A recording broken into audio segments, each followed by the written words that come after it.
A 98-minute equalizer from John Stones ensured that the Shears was spoiled at the Etihad. Arsenal were seconds away from having their first win at the Etihad since 2015. It wasn't supposed to be on the day because the god of football didn't smile on the Arsenal faithfuls. With that, I welcome you to another exciting edition of Sports Pizza. My name is Edwin Onyebolise. It was a great weekend of sporting action, from the Lava Cup in tennis to Formula One in Singapore, and of course, big one at the Wembley Stadium. Anthony Joshua versus Daniel Dubois. We'll be giving you all of the analysis on today's show. So hey, don't change the channel. We will be right back when we come from this break. I'm not doing this alone, of course. I have David in the building.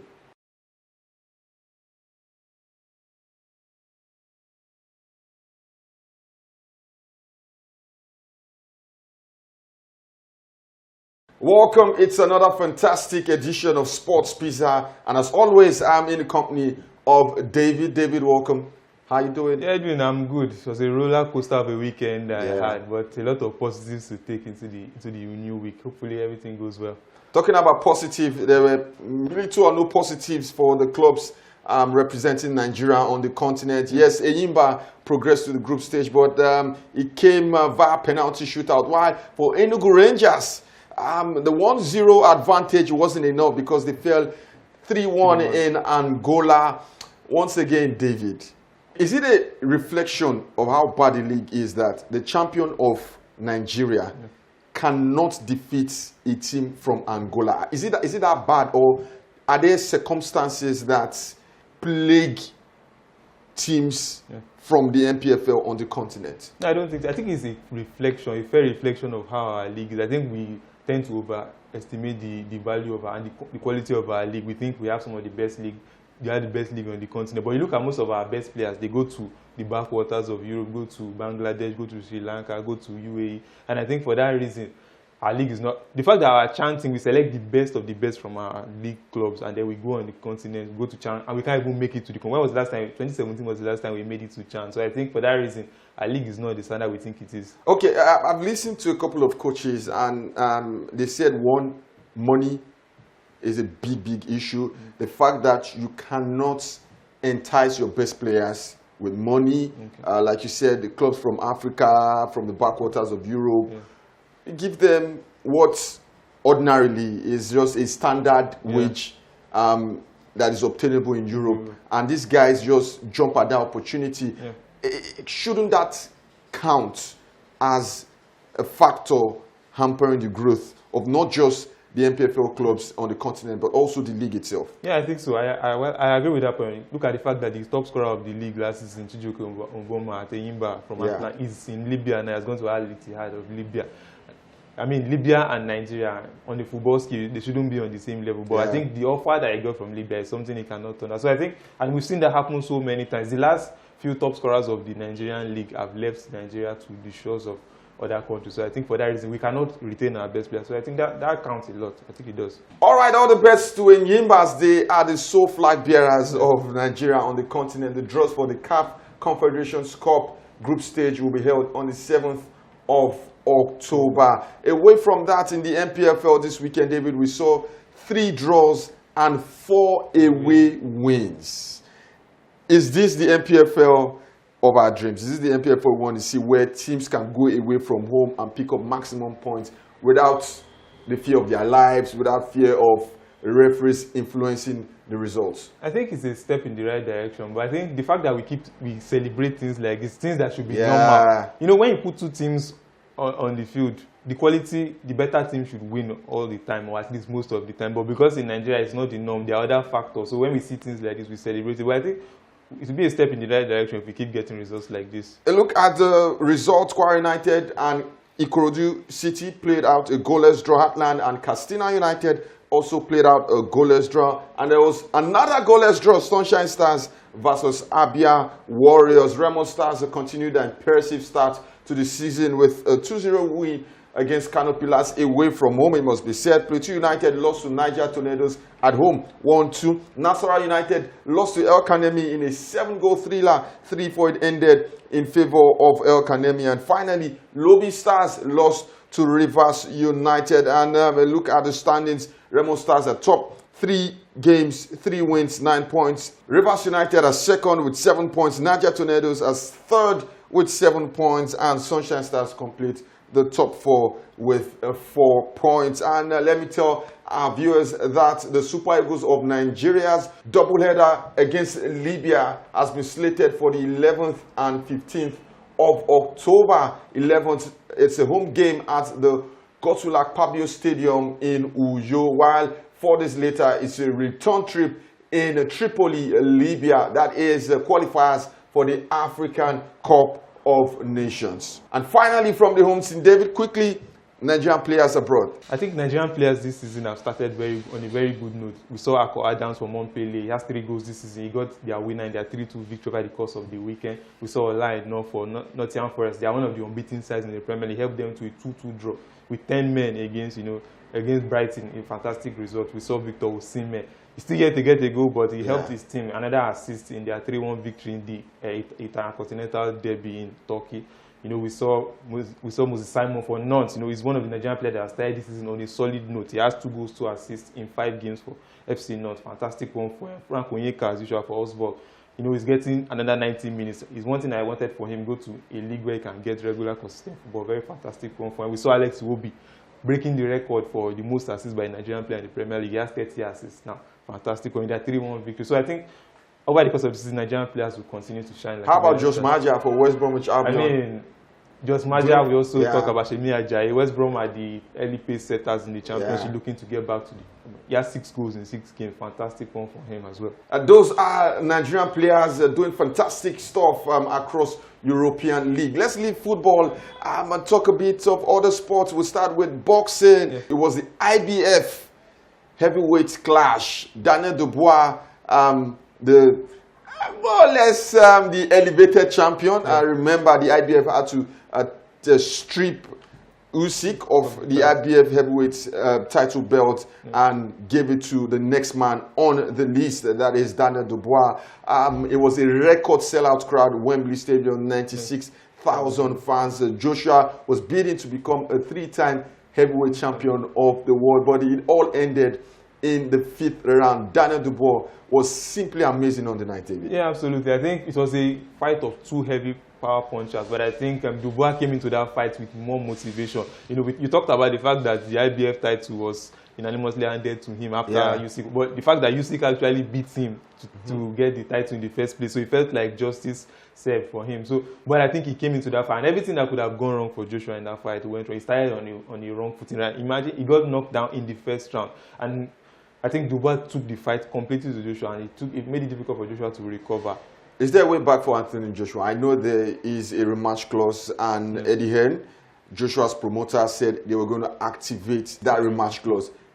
Is there a way back for Anthony Joshua? I don't think so. I think advancing, yes, it's 34, going to be 35 in a few days' time, in October. And I think for that reason, he fought Dubois. Dubois is 27, but 8 years difference. So I think the heavyweight is gradually leaving him.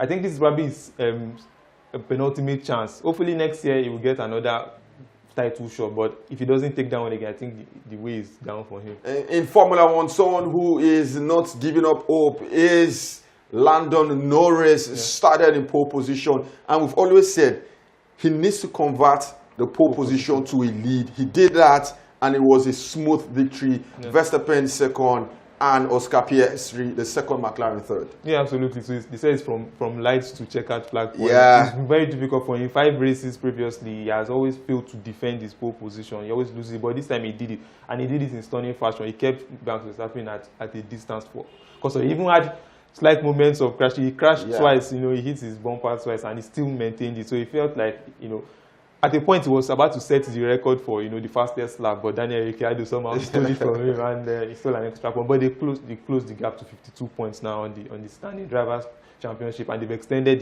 the gap to 42 on the constructors. I think McLaren are the team for this season. Yeah, the team for this season, and we're looking forward to. I think Verstappen will do just enough to claim the title. 6 races left, but next season is going to be very, very important, especially for Red Bull. Can they keep Max Verstappen? He's grumpy, he's complaining, and you know, Verstappen in this moment, in this not so good mood, it doesn't bode well for both the driver and of course Red Bull. And finally, tennis, Lava Cup, Team Europe reigned supreme. Last time out, it was Team World who defeated them 13-2. At this time, the Europeans had the last laugh. So I think Rod Laver Cup, fantastic one. Rod Laver, the man himself, one of the greatest tennis players of all time. But I think Europe, at this point in time, they showed that they have some of the very best tennis players on the circuit, both in the ATP and in the WTA, and they claimed the fantastic Rod Laver Championship. We've come to the first half of today's show. Let's go on a break, catch our breath. When we come back, we resume with football. What transpired at the Etihad? Was it a case of injustice meted out to Arsenal, or the referee enforced the rule of the law? We'll be right back.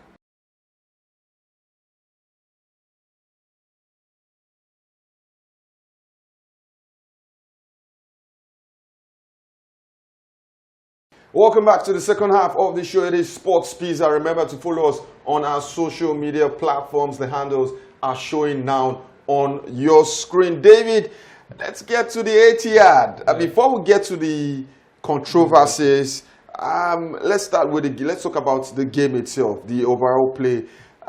First off, who was happy after 98 minutes? I think Mikel Arteta and Arsenal will be happy after 98 minutes. But after 45 minutes, they would have been much more happier. But I think with the overall result at the end of the day, they will take the 1 point. But it was so close. So close. Like in words of Guardiola, so close. So close. Let's talk about the referee. Once again, Arsenal were on the receiving end of what the fans termed a harsh, dubious decision. It was Declan Rice against Brighton for kicking the ball away. It was Trossard also against City for kicking the ball away. Was the referee right to give him a second yellow card? I mean, this is the second time now we've seen, it seems like the referees have two standards for judging Arsenal and for judging other teams. In the Brighton game, we saw Joao Pedro do something similar, but it was overlooked, and Rice was punished. And now in the City game, we saw Doku do something similar, and we saw Trossard do something similar, and Trossard's zone was punished, Doku's zone was ignored because they felt he was trying to pass the ball. So it seems like two standards, but Arsenal have every right to feel aggrieved. But Trossard's, on the basis of what he did, he was punishable. But for the referee ignoring Doku's zone, it still doesn't make sense. Did the red card change Arsenal's approach in terms of how they sat deep, were very compact, or you think that was the game plan all along? I think it changed the game. It changed the approach. Arsenal would have given more. The fact that the first player Arteta took off after the red card took off Bukayo Saka, their most creative attacking player, and brought in Ben White to show up. So the Arsenal had more or less 7 defensive players in that. You knew what to expect. They were going to sit back. The fact that Arsenal, for the second half,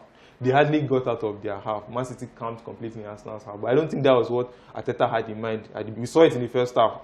To come back from 2 when we go down to go 2-1 up shows that they had something to offer attacking-wise. But the red card completely negated everything they were going to offer attacking-wise. It's 3 games in the Premier League, no losses to Manchester City for Arsenal. I can't remember the last time they went 3 games unbeaten against City in the league.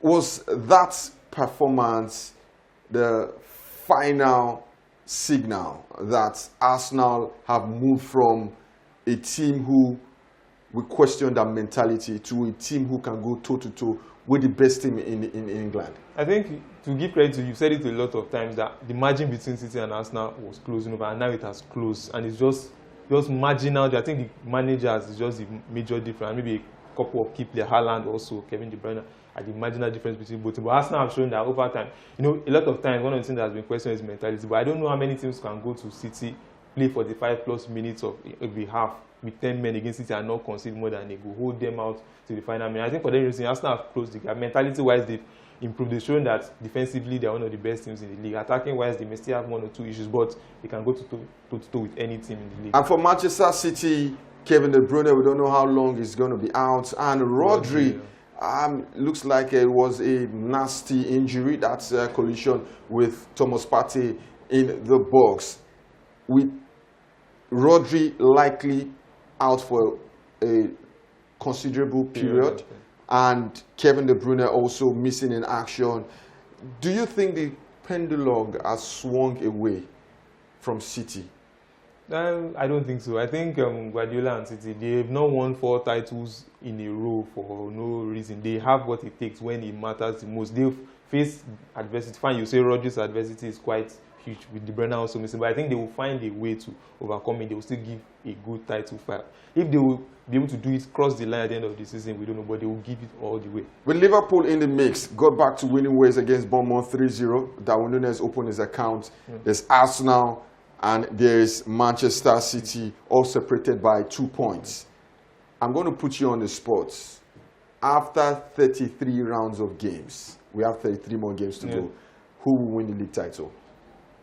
Unfortunately, you know, why did you start with unfortunately? Because as an Arsenal fan, I was supposed to say, you know, the Arsenal team, but I think City will still do enough to win the title. I think, fine, Arsenal have closed the gap considerably. Liverpool has somewhere, but City just have that. I saw the game over the weekend, and I saw the way City started the game, and it's for that reason. You look at the quality between City and as Arsenal gave everything, and they still fell short at the end of the day. I feel City just have a gear that most teams are still not able to reach at the end of the day. I think for the City, they will match champions again.